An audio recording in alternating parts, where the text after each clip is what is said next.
নমস্কার। মধ্যাহ্ন ভোজনের পর অল্প বিশ্রামের ফাঁকে ঝিমলি এসে গেছে আপনাদের সঙ্গ দিতে। ঝিমলির সাথে রহস্য গল্প। আজকে আমরা শুনব প্রিয় লেখিকা সুচিত্রা ভট্টাচার্যের ৬৯ আর ৬৩। সাধারণত নতুন বিয়ের পর নতুন দম্পতি মধুচন্দ্রিমায় যায় নিজেদের আরো ভালোভাবে জানতে, আরো ভালোভাবে চিনতে। এই গল্পে লেখিকা মধুচন্দ্রিমায় নিয়ে গেছেন ৬৯ আর ৬৩ এক দম্পতিকে। চলুন শুনি কি হলো ৬৯ আর ৬৩। হানিমুনে চলেছেন তপোধীর আর করুণা। ট্রেন ছাড়তে এখনো মিনিট 10 বাকি। শেষবারের মতো মালগুলো গুনে নিচ্ছেন তপোধীর। সুটকেস 1, প্লাস্টিকের থলি 2, বালতি ব্যাগ 1, ঢাউস কিট ব্যাগ 1, কাঁধে ঝোলা bag 1, tiffin carrier 1, water bottle 1। ওহো, ছোট বেডিংটাও তো আছে ট্রেনের জন্য। মোট তবে হলো গিয়ে 9। সঙ্গের গন্ধমাদনটিকে ধরলে অবশ্য হয় 10। হাঁটতে চলতে দিশা পায় না, ধপা ধপ যেখানে সেখানে বসে পড়ে। কোথাও একবার দাঁড়িয়ে পড়লে নড়ায় কার সাধ্যি। এমন মেয়ে মানুষ, গন্ধমাদন ছাড়া আর কি। জানালার ধারে কেমন ঘট্টি হয়ে বসে পড়েছে দেখো। সাংসারিক নির্দেশ দেওয়া চলছে পুত্রবধূকে। তপোধীর অধৈর্য ভাবে বললেন, পাটা একটু তোলো তো, সুটকেসটা ভেতরে ঠেলি। একগাল জর্দা পান মুখে অবহেলা ভরে তাকালেন করুণা। তাড়া করো না তো, সব হবে, রন্টু সব ঠিক করে দেবে।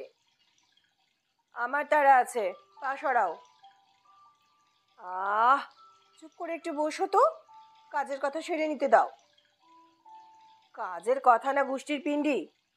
তপোধীর উবু হয়ে বসে পড়লেন। ঠেলে ঠেলে বালতি ব্যাগ ঢোকাচ্ছেন বাথের নিচে। 7 দিনের জন্য বেড়াতে যাওয়া, তার জন্য মালও কিছু নিয়েছে বটে করুণা। নিয়েই দায় শেষ, এখন ম্যাও সামলাবে এই বুড়ো চাকর। তপোধীর প্রায় হামাগুড়ি দিয়ে এবার টানলেন সুটকেসটাকে। সঙ্গে সঙ্গে ছুটে এসেছে রন্টু। ওটা ওখানে থাক না বাবা, মা পা রাখবে। তারপর রাতে কেউ নিয়ে নেমে গেলে কি হবে? তোমার মার ঘুম ভাঙবে? ব্যস্ত হতে হবে না, আমি চেন দিয়ে বেঁধে দিচ্ছি। চাবিটা শুধু কাছে ঠিক করে রাখো, হারিও না, তাহলেই হবে। তপোধীর সোজা হলেন অগত্যা। গিন্নির কাছে হেরে যাওয়া মুখে বসেছেন এক কোণে। ওরকে যাক, যে যা খুশি করুক। এখন তিনি এদের হাতের পুতুল, যেমন ইচ্ছে নাচাচ্ছে। কথা নেই বার্তা নেই, হুট করে 2খানা টিকিট এনে হাতে ধরিয়ে দিল। তোমাদের দুজনের তো একসঙ্গে কোথাও যাওয়া হয় না বাবা, যাও এবার জোরে সমুদ্র ঘুরে এসো। আর এই রইল হোটেলের রিজার্ভেশন, 7 দিনে একটু চাঙ্গা হয়ে এসো তো দেখি। প্ল্যানটা অবশ্য রন্টুর একার নয়, এর পিছনে মেয়ে জামাইয়েরও ষড়যন্ত্র আছে। ভালো মানুষ মুখ রন্টুর বউটিও কম চায় না। আর ওই যে রিন্টির মেয়ে বাবলি প্ল্যাটফর্মে দাঁড়িয়ে চুকুর চুকুর করে কোল্ড ড্রিঙ্কস খাচ্ছে, সে বেটিরও সেদিন কি উল্লাস। কি থ্রিলিং, দাদু দিদা হানিমুনে যাচ্ছে। ভারতে কেউ শুনেছে বাবা মার বিবাহ বার্ষিকীর দিন এইসব মতলব ভাঁজে ছেলে মেয়েরা ট্রেনের টিকিট, হোটেলের বুকিং উপহার দিয়ে বাবা মার বিয়ের 40 বছর পালন করে। ফাজলামি। কামরার জানালায় অরুণাংশু, জামাই, ছেলেরই সমবয়সী, ইঞ্জিনিয়ারিং এ ক্লাসমেট ছিল। তখনই রিন্টিকে গেঁথেছে। হাই পাওয়ারের চশমার আড়ালে ছোকরার চোখ হাসছে ফিক ফিক। বাবা চা খাবেন?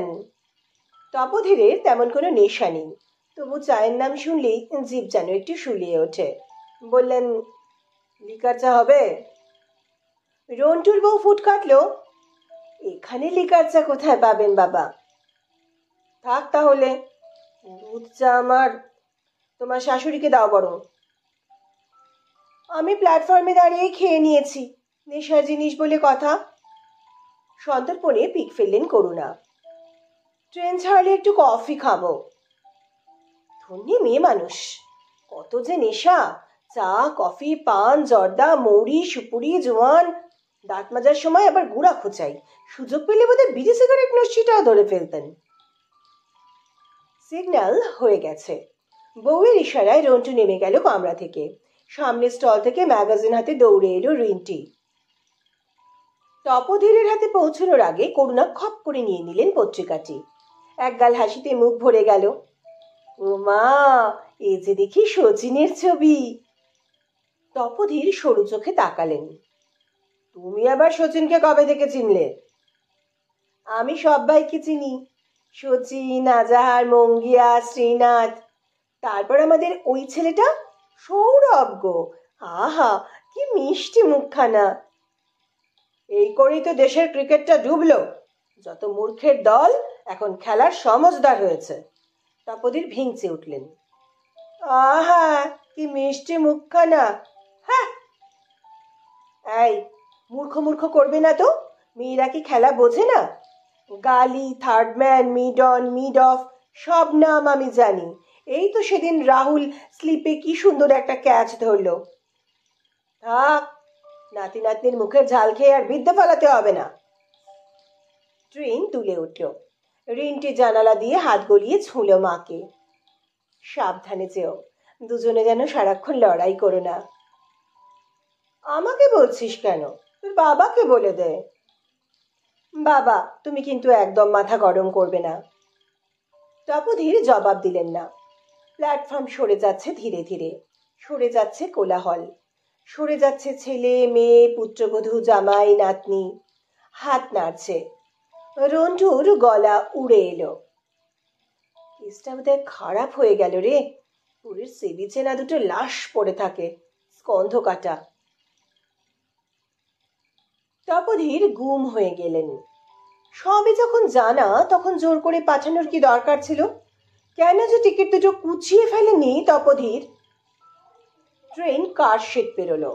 এগোচ্ছে ঘটাং ঘটাং। এখনো শহরের আলো ঘিরে আছে ট্রেনটাকে।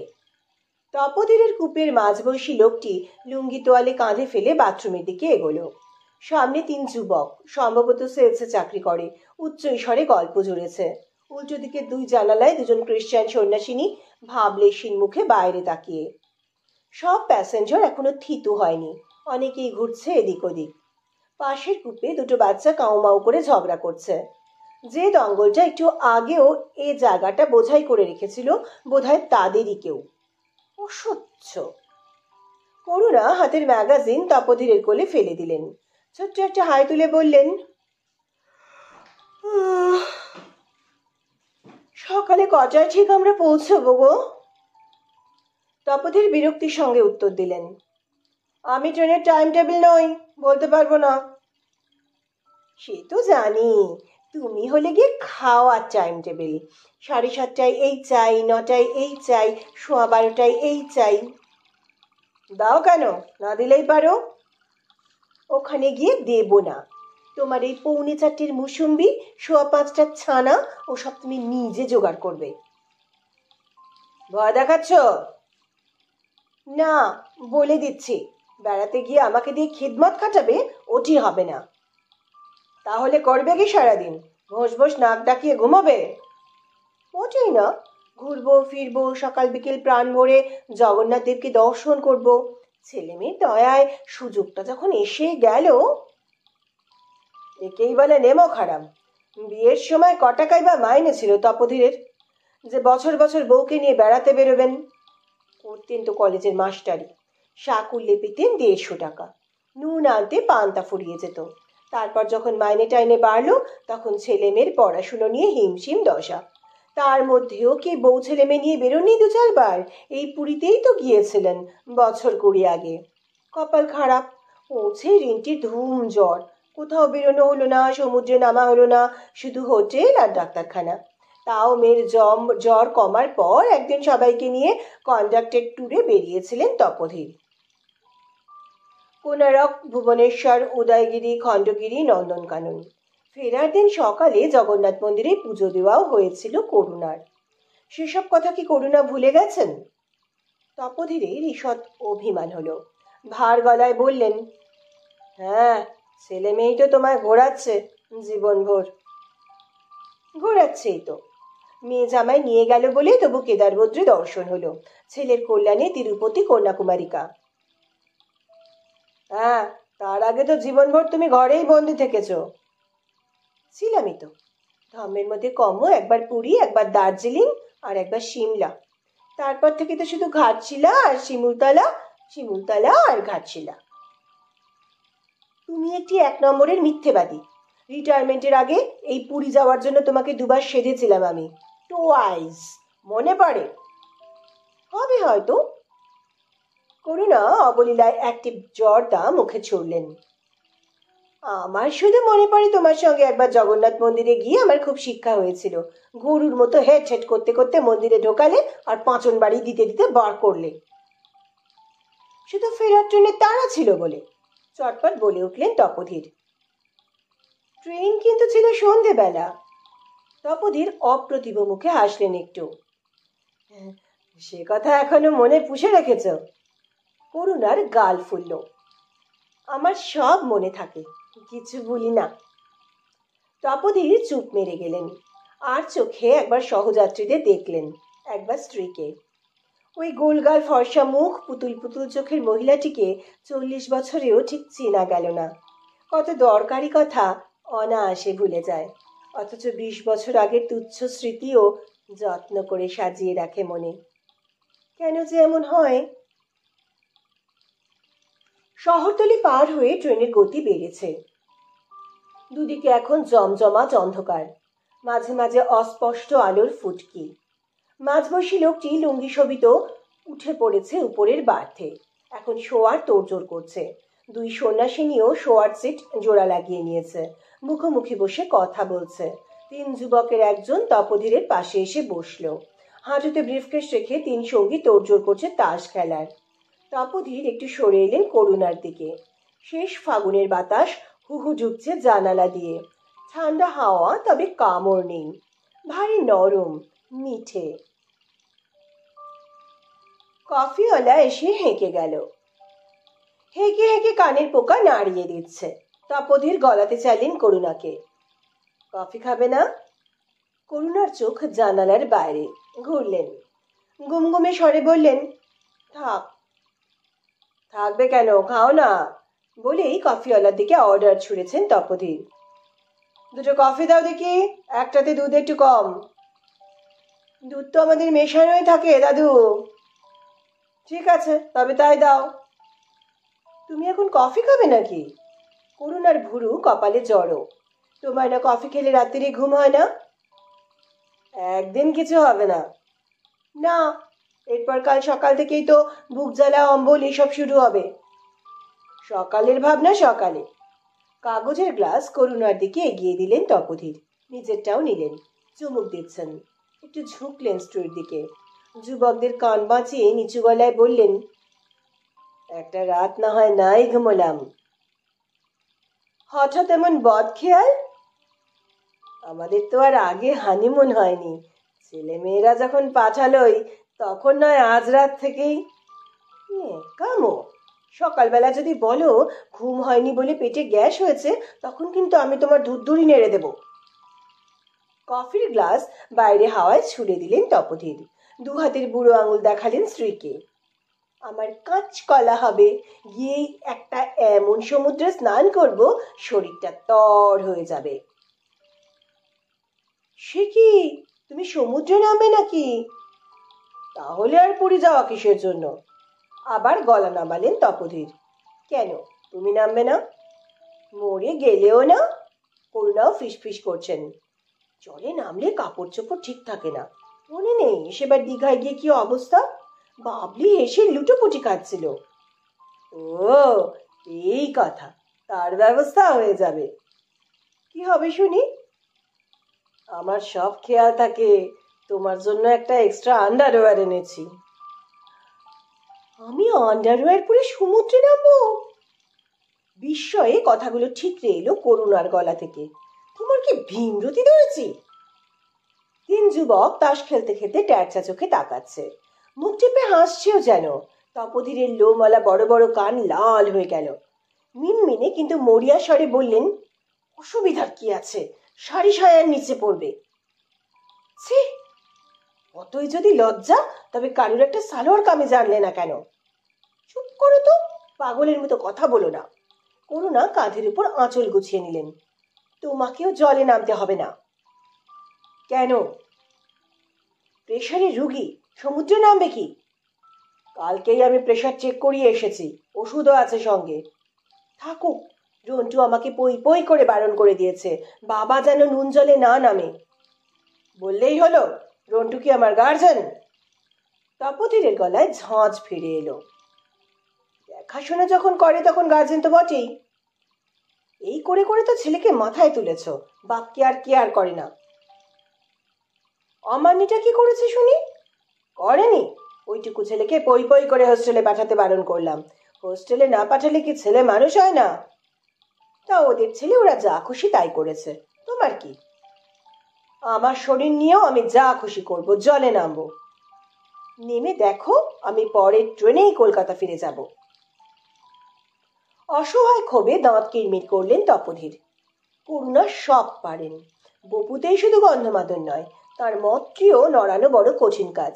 এক সময়ে তখন রিন্টি কোলে, রন্টু বছর চারেকের। খুব ব্রিজ খেলার নেশা হয়েছিল তপোধীরের। কলেজ থেকে চলে যেতেন তাসের আড্ডায়, ফিরতেন সেই 10:30 11টায়। করুণা খুব রাগারাগি করতেন, বাপের বাড়ি চলে যাবেন বলে ভয় দেখাতেন। তপোধীর আমল দেননি। হঠাৎ একদিন বাড়ি ফিরে দেখলেন ঘর শুনশান। ছেলে মেয়ে নিয়ে সত্যি সত্যি কন্যগর চলে গেছেন করুণা। 5-7 দিন মাথা ঘামাননি তপোধীর, হাত পুড়িয়ে রেধে বেড়ে কলেজ করেছেন। তারপর এক সময় টনক নড়ল। কন্যগড়ের স্ত্রীকে ফিরিয়ে আনতে গিয়ে আরো বিপত্তি। করুণার এক গুণ, ছেলে মেয়ের মাথায় হাত রেখে দিব্যি গালতে হবে, আর কখনো তাস ছোঁবেন না তপোধীর, তবেই ফিরবেন করুণা। তপোধীরকেই হার মানতে হয়েছিল সেবার। সে নিয়ে অবশ্য এখন আর কোনো খেদ নেই তপোধীরের। তাস ছেড়ে ছেলে মেয়ের পিছনে সময় ব্যয় করা আখেরে ভালোই ফল দিয়েছে। দুজনেই কৃতী হয়েছে লেখাপড়ায়, প্রতিষ্ঠিত হয়েছে। তাদের সঙ্গে বন্ধন আরো নিবিড় হয়েছে তপোধীরের। বাপ মাকে যথেষ্ট মান্যিগণ্যি করে ছেলে মেয়ে। তবু এই মুহূর্তে সে কথা স্মরণে আনতে রাজি নন তপোধীর। গাল ঝুলিয়ে বসে আছেন। প্রচন্ড গতিতে একটা ছোট ব্রিজ টপকে গেল ট্রেন। জানলার দিকে তাকালেন না তপোধীর। করুণা হাঁটু চেপে উঠে দাঁড়ালেন, বাথরুমে যাচ্ছেন। দুই সন্ন্যাসিনীর মাঝে কোত্থেকে এসে বসেছে এক দাড়িওয়ালা সাধু, ঝালমুড়ি খাচ্ছে দাঁড়িয়ে দাঁড়িয়ে। টিটিকে কাছে আসতে দেখে শুট করে উঠে দাঁড়ালো, গেরুয়া সামলে কেটে পড়ছে দরজার দিকে। 3 যুবক ডুবে আছে রামিতে, কাগজে হিসেব লিখছে বারবার। খেলার পত্রিকাটা উল্টোলেন তপোধীর অসংলগ্নভাবে, 2-4টে পাতা দেখে রেখে দিলেন ম্যাগাজিনটা। করুণা ফিরে এসে বললেন, এগো বাথরুম কি নোংরা? তপোধীর উত্তর দিলেন না। করুণা মুখ টিপে হাসলেন। রাগ করো কেন, আমি যা বলি ভালোর জন্যই বলি। তপোধীরের কথা বলার ইচ্ছে হলো না। করুণা এক দৃষ্টে দেখছেন স্বামীকে। ঠিক আছে বাবা, নেমো সমুদ্রে, বেশিক্ষণ থেকো না। আর তুমি? তপোধীরের ঘাড় শক্ত। ও গিয়ে দেখা যাবে খন। করুণার হাসি ছড়িয়ে গেল। এবার টিফিন ক্যারিয়ারটা পেরে দাও দিকে, 9টা বাজে, খাওয়াটা আগে সেরে নাও। তপোধীরের রাগ নিবে এলো। নিঃশব্দে উঠে 4 থাকের কৌটোখানা নাবালেন। মেনু কি? তোমার জন্য মালাই চমচম আছে, নরম পাখির সন্দেশও তোমার মেয়ে এনেছিল। বৌমা দুপুরে আলুর দম বানাচ্ছিল না, গন্ধ পাচ্ছিলাম। আছে গো আছে, তোমার আলুর দমও আছে, 2 পিস মাছ ভাজাও।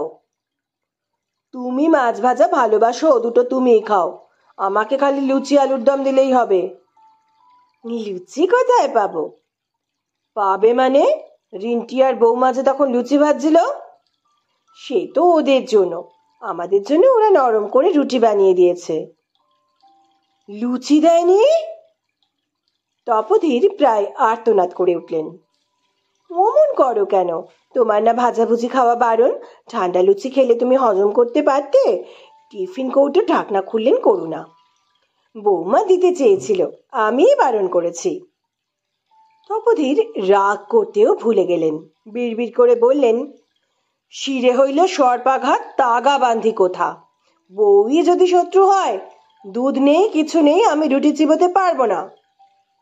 তোমার জন্য সেই আচারটা এনেছি গো।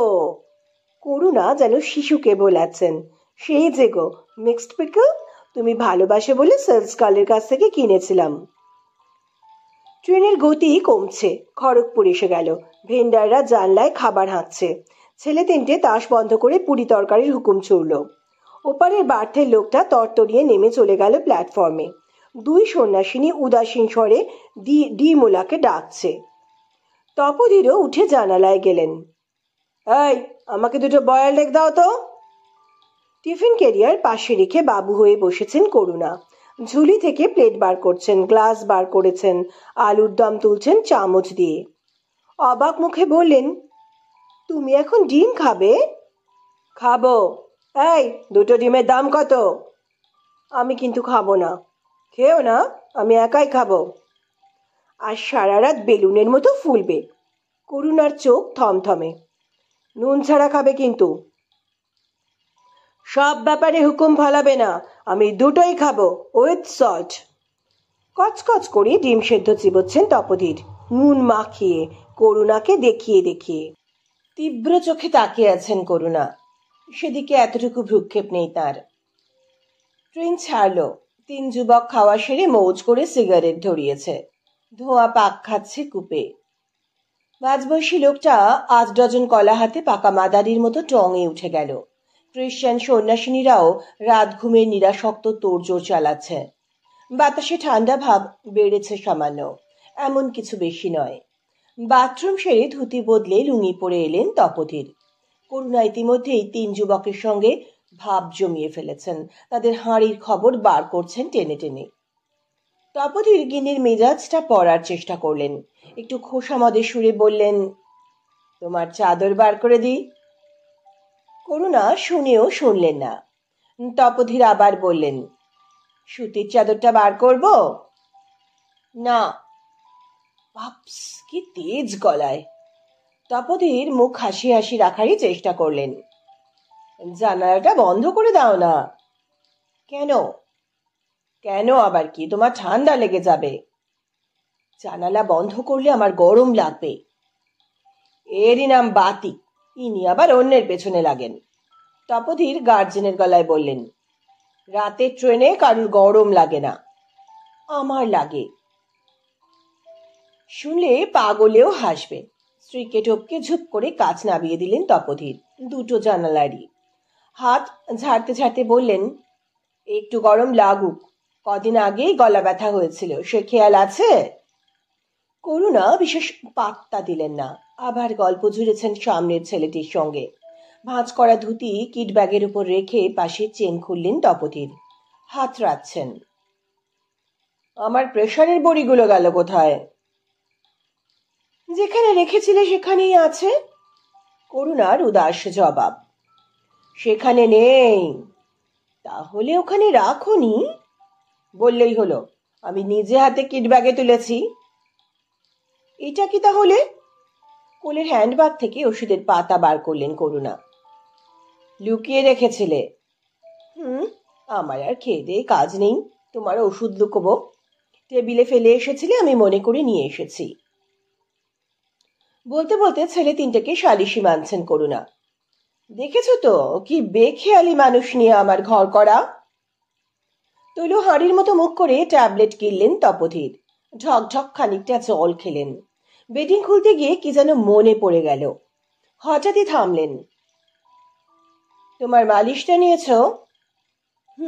আমার তোমার মতো ভুলো মন নয়, বালতি ব্যাগে আছে। বটেই তো, বটেই তো। খোলা কিট ব্যাগের পকেট থেকে একখানা টিউব বার করলেন তপোধীর। করুণার নাকের সামনে না যাচ্ছেন। এটা তাহলে কি? খপ করে ওষুধটা কেড়ে নিলেন করুণা, নিজের হ্যান্ডব্যাগে পুরে ফেললেন। ও, এটা তোমার কাজ, তাই আমি বেরোনোর সময় খুঁজে পাচ্ছিলাম না। আমার কাজ নয়, তোমারই বেয়াক্কেলেপনা। কেউ যদি সরিয়ে রাখে কি করব? সরাইনি, মনে করে সঙ্গে নিয়েছি বলেই ছেলে তিনটের দিকে ফিরলেন তপোধীর। দেখো দেখো, কি চিজ নিয়ে ঘর করি আমি। মজা পেয়ে হাসছে 3 যুবক। হাসতে হাসতেই টপাটপ বার্থের মাঝের বার্থ নামিয়ে ফেলল। ফু দিয়ে ফোলাচ্ছে বালিশ। পেশাধারী ভঙ্গিতে আয়োজন করছে শোয়ার। 5 মিনিটের মধ্যে ডান কাত ফিরে ঘুমিয়ে পড়ল 3 জন। তপোধীর বসে বসে হাই তুলছেন। এবার আমাদেরও তো শুতে হয়। সারা রাত জাগবে বলছিলে না? করুণার কণ্ঠে উপহাস। ঘুম পাচ্ছে যে। তবে শো, দাঁড়াও বিছানা করে দিই। এখানে কেন? আমি মাঝের বাড়তে যাচ্ছি। ওটা এখন নামাবে না। কেন? কারণ আমি ঘুমাবো না তাই। ওটা নামালে আমার বসতে অসুবিধে হবে। তপোধীর কথা বাড়ালেন না, বাধ্য ছেলের মতো নিচের বাড়তেই শুয়ে পড়লেন, করুণাকে আলগা ছুঁয়ে। তপোধীরের মাথার কাছে গুটিসুটি মেরে বসে আছেন করুণা। আনমনা চোখে দেখছেন পৃথিবীটাকে বন্ধ কাঁচের এপার থেকে। রাত নিঝুম হয়ে এলো। কামরায় জেগে আছে নীলচে রাতবাতিরা। জেগে আছেন করুণা। স্বপ্ন স্বপ্ন বাতাস খেলে বেড়াচ্ছে একুপে সেকুপে। আধার ছিঁড়ে ছুটছে রেলগাড়ি। ঝম ঝম ঝমাঝম। থামছে ছুটছে, থামছে ছুটছে। পার হচ্ছে নদী, পার হচ্ছে প্রান্তর, পার হচ্ছে একটার পর একটা সেতু। গভীর রাতে তপোধীরের ঘুম ভেঙে গেল। করুণা ঠেলছেন জোরে জোরে। এই শুনছো? কি ঘুম রে? কামড়া যে একেবারে মাত করে দিলে। পাশ ফিরে শো। ঘুম চটকে গেল। চোখ বড় বড় করে উঠে বসলেন তপোধীর। চিল্লাচ্ছ কেন? হলোটা কি? সিংহের মতো নাক ডাকাচ্ছ কেন? তোমার তাতে কি? আমার ঘুম আসছে না। ট্রেনে আমার ঘুম আসবে না। শুলেই আসতো, বললাম ওপরে উঠে যাচ্ছি। না, উপরে উঠলে তোমাকে আর ঠেলা যাবে না। অভ্যেস তো জানি, না ডাকলে তোমার গর্জন থামে না। সঙ্গে একটা পাখা আনলে পারতে, ডাঁটি দিয়ে খোঁচাতে মনের সুখে। তাই উচিত ছিল। লোকের সঙ্গেই না বেড়াতে বেরিয়েছি, কুম্ভকর্ণ একটা। করুণার যেন গলা কাঁপল একটু। তপোধীর অপাঙ্গে তাকালেন। হঠাৎ কোত্থেকে এক ঝলক বাতাস এসে ঝাপটা মারে 69 বছরের মনটায়। বাতাসটা এত বেশি দূরের যে চিনেও চিনতে পারলেন না তপোধীর।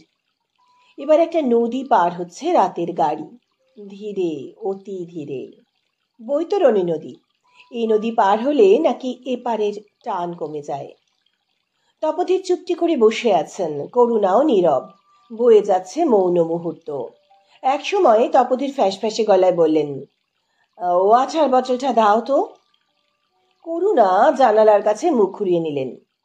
নিজে উঠে নাও। মুহূর্ত মিলিয়ে গেল। তপোধীর অসহিষ্ণু হলেন, নিয়ম মতোই বললেন, তোমার সামনে ঝুলছে বলেই বলা। থাক, চেষ্টায় গলা শুকিয়ে নয় মরেই যাব। কি কথার ছিরি মাগো। হাত বাড়িয়ে জলের বোতল পারলেন করুণা। সবটা শেষ করো না, আমিও খাবো। এক ঢোক খেয়ে প্লাস্টিকের বোতল এগিয়ে দিলেন তপোধীর। খাও, নিজে আগে প্রাণ ভরে খাও। মেজাজে একেবারে চাঁদি ফাটে দেখি। উত্তরে কিছু একটা বললেন তপোধীর। তার উত্তরে করুণা, তার উত্তরে তপোধীর। চলছে কলহ, চলছে বিনবিন ঝগড়া। বন্ধ কাঁচ ফুঁড়ে চলে গেল বাইরে, নাচতে নাচতে দুলতে দুলতে। রাত এখন বড় মায়াময়। চাঁদের বুড়ি রূপলি সুতো কেটে চলেছে চরকায়। সেই সুতোয় বোনা মসলিন এখন ভাসছে চড়াচড়ে। রূপলি সব মেখে ছুটছে অলৌকিক গাছপালা, ছুটছে মাঠ, ছুটছে নদী, ছুটছে বালির চর। বৃদ্ধ পৃথিবী ছুটছে সমুদ্রের পানে, জ্যোৎস্না মেখে, জ্যোৎস্না হয়ে। সেই জ্যোৎস্নায় একাকার হয়ে গেল কলহরাজি। জ্যোৎস্না চলেছে সমুদ্রের পানে, বড় বাংময় জ্যোৎস্না। হানিমুনে চলেছেন 69 আর 63, তপোধীর আর করুণা। বন্ধুরা, আজকের গল্প এখানেই শেষ হলো। রয়ে গেল সমুদ্রের নোনা হাওয়ার রেশ।